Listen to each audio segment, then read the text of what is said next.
Welcome to PacWest Magazine, the radio show. The show about our exciting Pacific West Conference. The PacWest is made up of NCAA Division II universities from Arizona and Utah to California and Hawaii. It's the most beautiful and diverse athletic conference in the entire NCAA. This is Commissioner Bob Hogue, inviting you to join our outstanding coaches, student athletes, and administrators as we talk about the great excitement in the PacWest. Now here's Assistant Commissioner Tom DiCamillo, live from our studios in Santan, Arizona.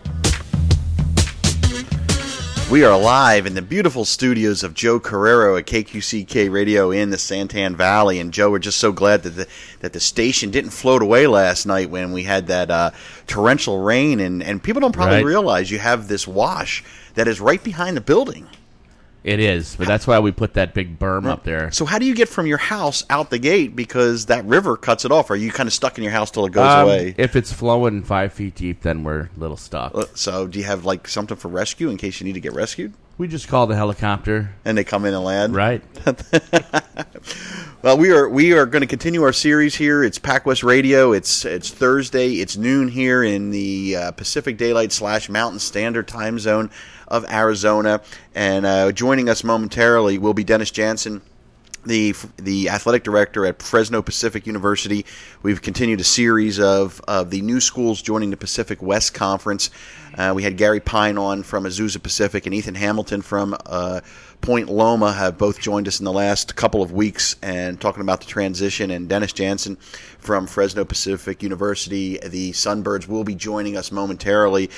We do have a guest joining us just listening in to the program today, Kelron Sykes. Kelron was a 5-year Arena Football League player, played for the LA Avengers, Georgia Force, Columbus Destroyers, Carolina Cobras, Arizona Rattlers. I was a Philadelphia Soul fan. John Bon Jovi used to own that team, being a Philadelphia guy, and he played at Oregon State. Kelron, thanks for joining us today. Thank you guys for having me. I know he lives not too far down the street. We both live, I live over in, just moved to Rio Bella Vista or whatever it's called over there, that neighborhood. I guess I should know the name of the neighborhood I moved to, right?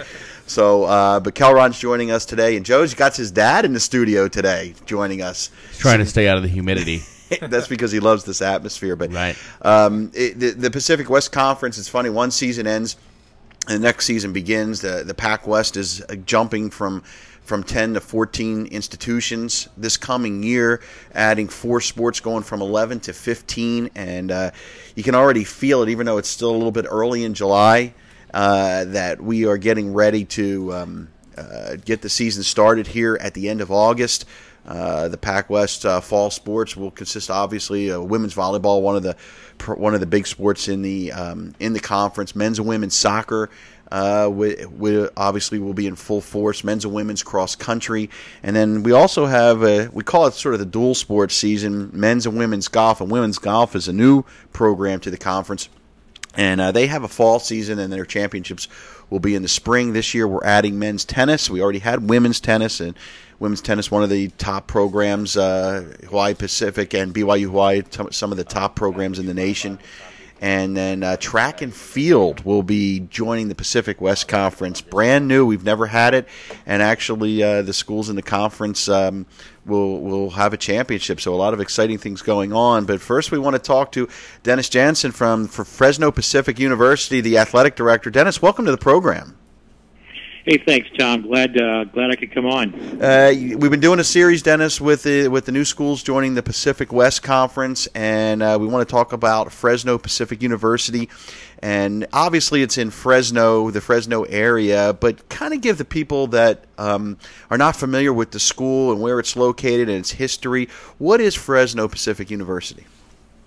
It is a Christian university, liberal arts, well-known, particularly regionally, for very, very strong academics. School of Business is outstanding. School of Education probably puts out, I'm biased, but puts out probably the finest teachers in the area. Many of the top school districts in Central California have just simply told us that, we will come to your teacher education fair first, hire what we can, and then we'll fill out the rest of what we need with the other places, people from the other places. So we feel very good about that. How long has the institution been in existence? 1944. Wow. It was founded back in 1944 as Pacific Bible Institute and has just progressed until it is now Fresno Pacific University. It began with, the typical maybe 50, 60 students, and now we have a total enrollment of over 3,600. Wow. Has it always been in the same location? You know, sometimes schools start out and then they grow and they have to physically move. Have you guys always been located in the facility that you're at now? No, actually, no. We Fresno Pacific was founded in a YMCA building in downtown Fresno. The nice thing about that, probably one of the very few startup colleges that had its own indoor pool. That's great. But no, and its own gym from the get-go. That was all good. Let's talk about the athletic program. You're in the transition. You were in the NAIA and now becoming an NCAA Division II school. What has that transition been like for Fresno Pacific? I think until you actually get into the transition, you don't really understand or know the scope and the magnitude of it. We knew that it would be significant. With that said, I wish we'd have done this 5-10 years ago. We loved the NAIA, and at the same time, we have been just thoroughly impressed with the quality and the commitment to athletics, to the student-athlete experience that the NCAA has, and we're just very, very pleased to be in the process, and we're very, very pleased to be known as an NCAA institution in the Pacific West Conference. Why Division II? When you look to make that decision, you could go D3, you could go to D1. Obviously, there's different ramifications. But what interested you in Division II and the institution in Division II? Well, I think most people who are in the Division II are going to say the same thing. It's life in the balance, and it's the approach of a balanced student-athlete experience. It is not just about these student-athletes coming in and really not having much of a life and devoting all of their time to their sport, and you hope somewhere along the line they take enough classes to get an education, to get a degree. Now, I don't want to throw Division I under the bus. I coached in Division I, and I know what we expected from our people. And I kept feeling as though when I was in Division I, I was at major university Division I, that when I came from Fresno Pacific and went there, I kept thinking to myself, these kids have no idea what they are not getting in terms of an overall experience. Division II allows for that, and in fact promotes that, and so it fits into our philosophy as a university, as a Christian university. It just feels very good. And now take that another step further, and what attracted you to the PacWest conference? Obviously, you had some choices that you could look at, but the PacWest seems to be a really good fit for the institution. Yeah, it really is, and that was a tough decision for us, and I felt like we were very intentional, very deliberate, and really did our homework. The new institutions that are joining the PacWest are high-quality universities, and each was sought by more than one conference. We took a look at everything, and who best is who we are in terms of its membership. And without question, the PacWest is very much who a Fresno Pacific is. We could relate and connect philosophically to its membership. And so, again, we feel like we're among friends, and we feel like we're among colleagues. When you did the research and now you're going into that transition, and I've asked each of the athletic directors that we've had on, what was some of the biggest things that maybe surprised you or excited you that you didn't really realize until you got into the process of transitioning to Division II? Was there anything that really stood out?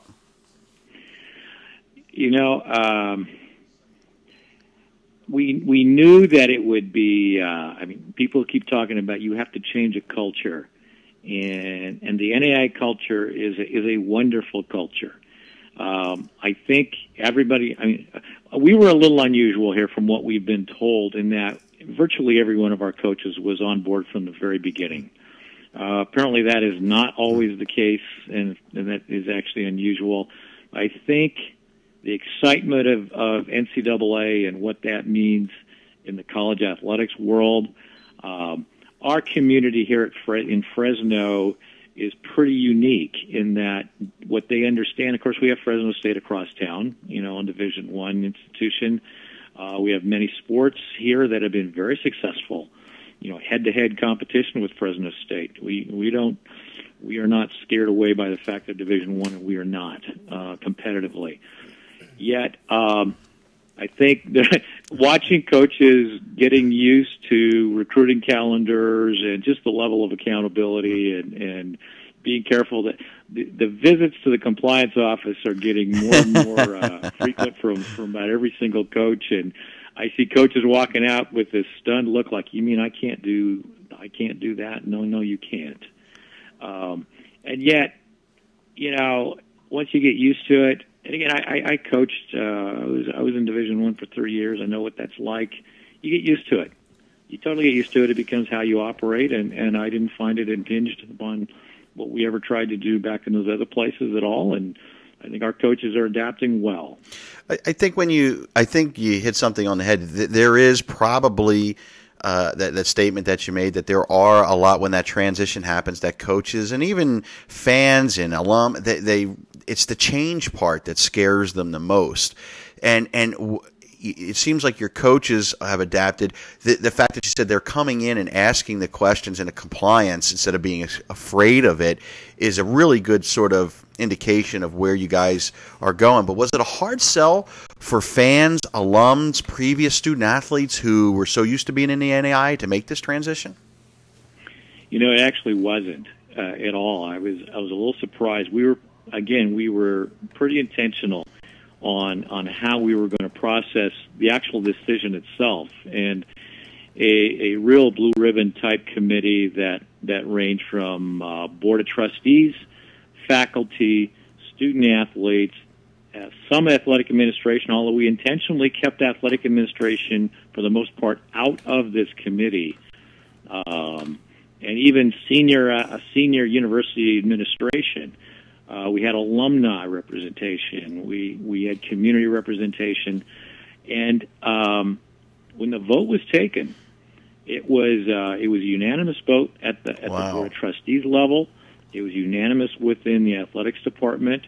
The faculty gave very, very strong endorsement to the move, and even this committee, there was only one dissenting vote on a committee of 32 people. Wow. And so I think we've had an endorsement to move forward, and we're doing that. It sounds like the way that Fresno Pacific handled this was very strategic. It very much was. The nature of Fresno Pacific as a learning community and as a university community is very much that way. That word community is literally who we are, and so process matters. Yes, at times you just got to make, as an administrator, you've got to make a decision.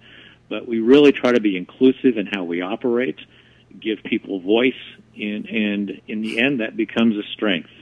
And we feel like we can move forward and become a premier NCAA Division II member, contributing member, PacWest member, fairly unencumbered in terms of just the biases and those kinds of things that sometimes come with transitions like this.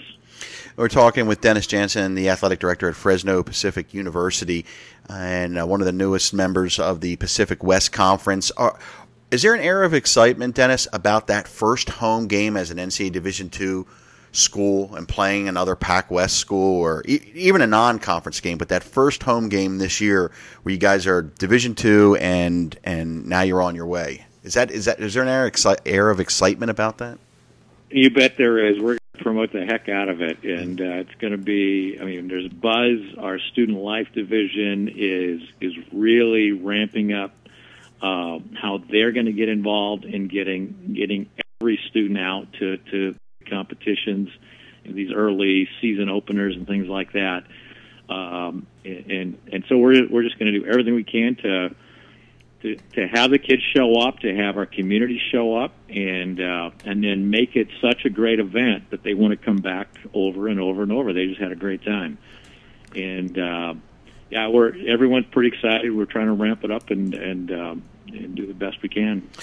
I know that a lot of the schools, when they transition from NAIA or whatever level they're at and they're coming into Division II and they're going through the whole process, some of the sort of setups where you have athletic directors also coaching or people doing multiple jobs, that's been sort of a change in culture that some of the ADs have talked about, where some of them have had to give up dual roles. And what has that been like in terms of building an administrative structure that may be a little bit different than what you were used to when you were NAIA? You know, a lot of the structure, I'll speak to structure and then I'll speak to the transition, because I was coaching too. In terms of the structure, it is actually, we're able now, we have rationale and we have stronger reason to develop an athletic administration like we had always envisioned here. And the NCAA expectations and moniker they're helping us make the case for that. The reaction from the community, and I said earlier, Fresno is a very interesting community in that our student athletes, our coaches are very, very accustomed to television cameras, walking in and being interviewed on television, live radio. Tomorrow I'm on the ESPN affiliate here in town on a live radio show. You know, things like that happen with regularity here. Our fans aren't surprised when a television camera shows up. Now, if we're buried in L.A. or in a major metropolitan area, that isn't going to happen. You're lucky to get any kind of mention on the evening news, and you may get a little aggregate kind of thing in the newspaper. Here, we go headlines. You know, when our volleyball team wins a national championship, that is front page. Wow. And often color picture. You know, and this is an area community of about 2 million people. Wow, that's terrific. Our ability to touch and impact and be impacted and connect to this community is unique in terms of, I think the kind of impact we can have. So we're very excited about that. I coached, and I was the women's volleyball coach here for forever, and that was very hard to do. I had a rhythm in life. I was the coach and AD, and we were doing well. But you know, there comes a time, and the NCAA new member rules will not allow the athletic director to coach. So, okay, in some ways it was an easy decision. Emotionally, it was not. When did you actually stop coaching? Was last year your first year that you didn't coach? Last year was the first season I was not coaching, yes. So was it difficult how do you separate yourself of being the head coach and now being the AD and looking over a program that obviously you had tremendous success with? I had to be very intentional. I just think the world of Kelly Winter. She played for us for 4 years. She was an assistant of mine for 5. So total of 9 years in the program itself, and I knew that I needed to give Kelly space. She is a direct report to me. We divide our sports up with some associate ADs and myself, and volleyball reports to me. And we talked every week, and I tried to help her the mistakes that I used to make. And I think she's doing a solid job. We expect to be very competitive in volleyball in the PacWest. But I gave her a lot of space. I really did. I did not ever show up into a practice, and I did color for our webcasts. So I was up on a mezzanine or removed from a lot of visibility during a volleyball match. That's probably one of the biggest challenges, and I've heard that multiple times over the years in my experience in Division II, where ADs have given up the coaching reins, and it's a very, very tough decision because they're used to that student athlete contact that they have as a coach. Talk about, Dennis, the other athletic programs. If I'm somebody who doesn't know about Fresno Pacific, I'm not from that area, and you want to talk about the athletic programs. What sports do you have? What kind of successes have you had at the NAIA, and just kind of what the philosophy is in recruiting student athletes? Well, when I became the director of athletics, we had 9 sports. We now have 16 sports, and we are looking very, very seriously at adding softball, looking at a couple other possibilities as well. So we've had some rapid growth over the last 10 years. We're excited about that. Up until 2004, when I became AD, the university had won one national championship, team championship. That was in women's volleyball in 1989, on the floor of BYU Hawaii, by the way. And we had actually we'd beaten Hawaii Pacific for the national championship. Wow. So there'll be some nice relationships, I think, rekindled. It's exciting. I'm looking forward to actually walking back on that floor. I haven't been there since that night. Are you making a trip there when the team goes? I'm sorry, what? Are you making the trip to Hawaii when your team goes there? I will make I want to make a trip with every single. I want to see what our people are going to go through in terms of travel. So yes, I'll be going to Hawaii this year. Okay. And I'll be going down to Grand Canyon and going out to Dixie this year. So I've done all the others here in the state, so that's not going to be too much problem. But we went from a little over 100 student athletes to over 300 student athletes in that time frame. Wow. And since then, we have won 11 more national championships in terms of team. We have student athletes now. We had 3 of our swimmers competing at the Olympic trials in Omaha. We had one of our track members jumping the Olympic trials in Eugene, Oregon, and we actually think that we now have baseball players. We didn't have baseball when I first became AD. We added that. We have, I think, 15 or 16 ball players in professional baseball now. A couple have actually touched major leagues, so that's all exciting. So, yeah, the level of athletics here has grown significantly, both in accomplishment as well as just profile and numbers. It's when you look at a school like Fresno Pacific, and I talk to my wife about this. She went to Messiah College, a Christian university in Pennsylvania, and it was a Division III school. They became NCAA, and they've won national championships, multiple in different sports. And I always talk to her about the type of student athlete, and what we always kind of found out is that you had athletes that really were Division I caliber, but they wanted that experience of the type of institution that, like a Fresno Pacific or an Azusa Pacific or a Messiah College. And you really get a unique type of athlete that wants to be there, but maybe could have played at a higher level. That's exactly it. There's a lot of people walking around here that were recruited heavily by NCAA Division I people, and yes, they wanted a more balanced Division II kind of experience, and I respect that. I think they're wise beyond their years, frankly, and we want to make sure we give them an outstanding student-athlete experience. We have most of our coaches, I think, could easily be coaching at a Division I institution. They're that good, so they get quality coaching, quality competition, and they also get a quality overall experience. They get to be a student, and be a part of student activities on campus, and so I love the Division II student experience.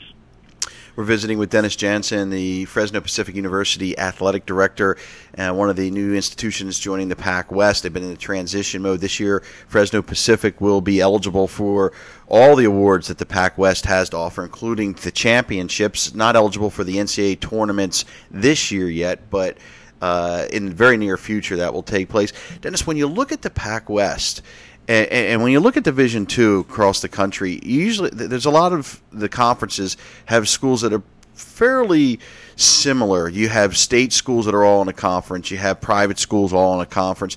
The PacWest is really an eclectic mix of schools, that everything from state institutions to religious-based to for-profit institutions, and it really is going to give the student athletes not just an athletic experience, but a life experience, traveling around and seeing different parts of the country and interacting with the students. Is that a real appeal when in the recruiting process? I think it can be. It should be. I look at the other conference in California, Division II conference in California, and everyone kind of seems the same.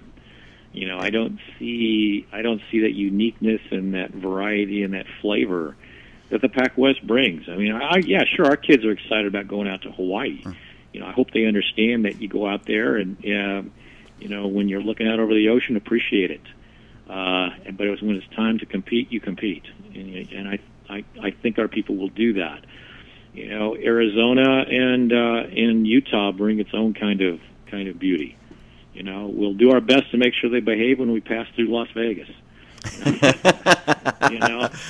Okay, keep the foot on the gas pedal of the bus, right? Absolutely, yeah. We'll stop for a good cheap meal, and then we'll move on. But no, there's a diversity here, and we found that again very, very attractive. Fresno Pacific and the community of Fresno, Central California, is incredibly diverse, and it's who we are. And so to be a part of a conference like this, it just felt right. When you go through and you look, I kind of rattle this off to people, and you really think about it: Fresno, Honolulu, Oakland, San Francisco, San Diego, L.A., Phoenix, and then outside of Vegas. For a Division II conference, the schools of the Pacific West Conference are in really major metropolitan areas. I think I was on the strategic planning committee, for the PacWest this last year, and that became very clear. I think we were able to quantify that in terms of a strategic plan to take advantage of that kind of thing. But I don't know of any other Division II conference in the country that sits on more potential for that kind of thing. When all these major metropolitan areas, okay, how do the Hawaiians, and I can kind of relate, how do the Hawaiians get seen and get brand and image out there to the general person on the street when you've got University of Hawaii, which is there. We have the same kind of thing sometimes with Fresno State. Now, we've been fortunate. Fresno State has agreed to play us in some things, and we have won. Now, that helps.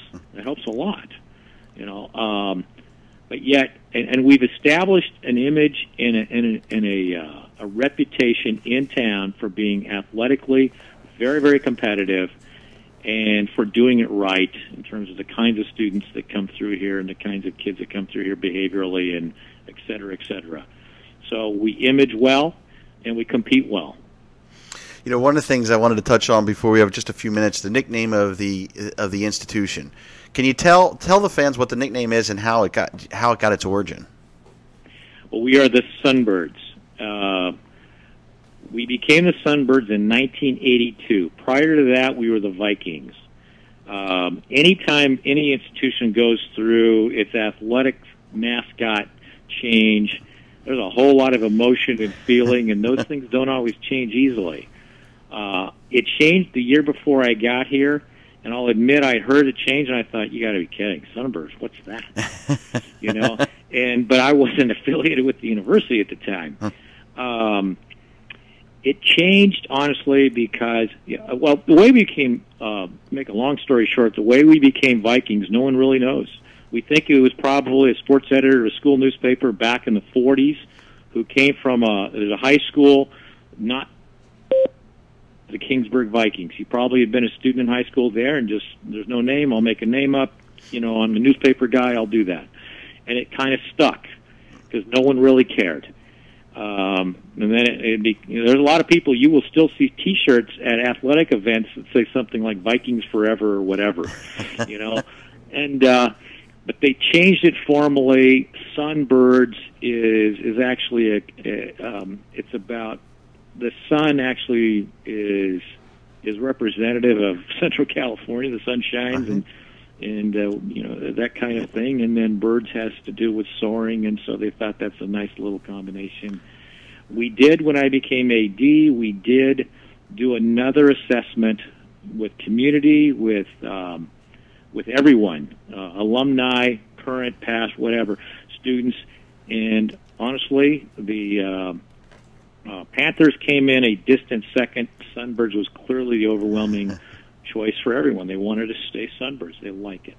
we are the only university in the country that has that mascot, and we feel good about that.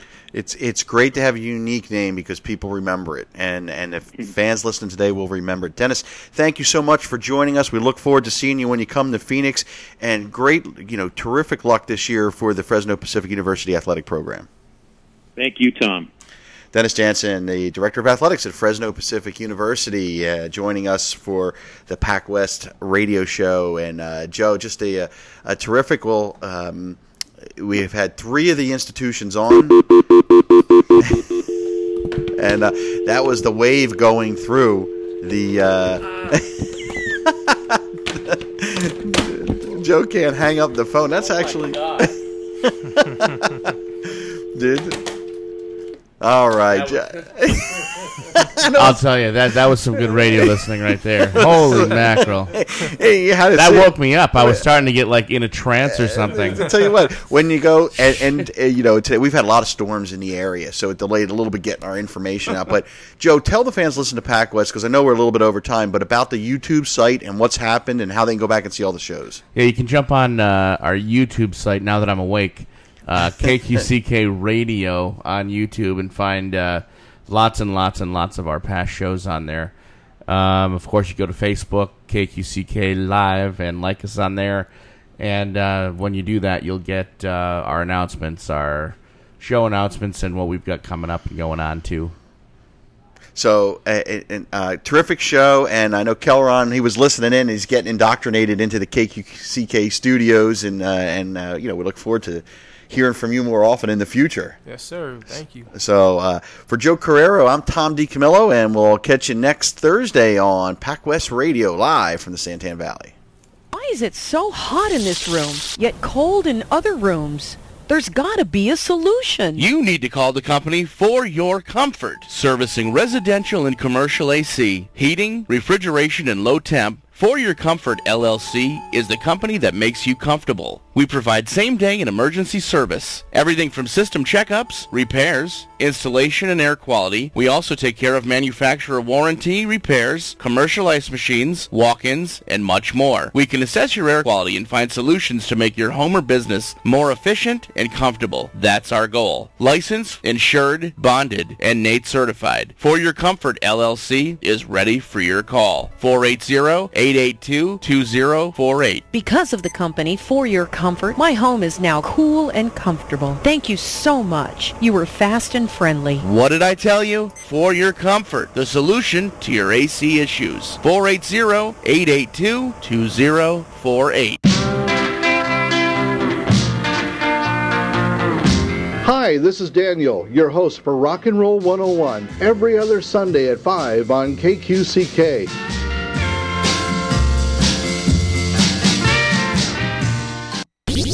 Welcome to the Internet, my friend. How can I help you? We're online.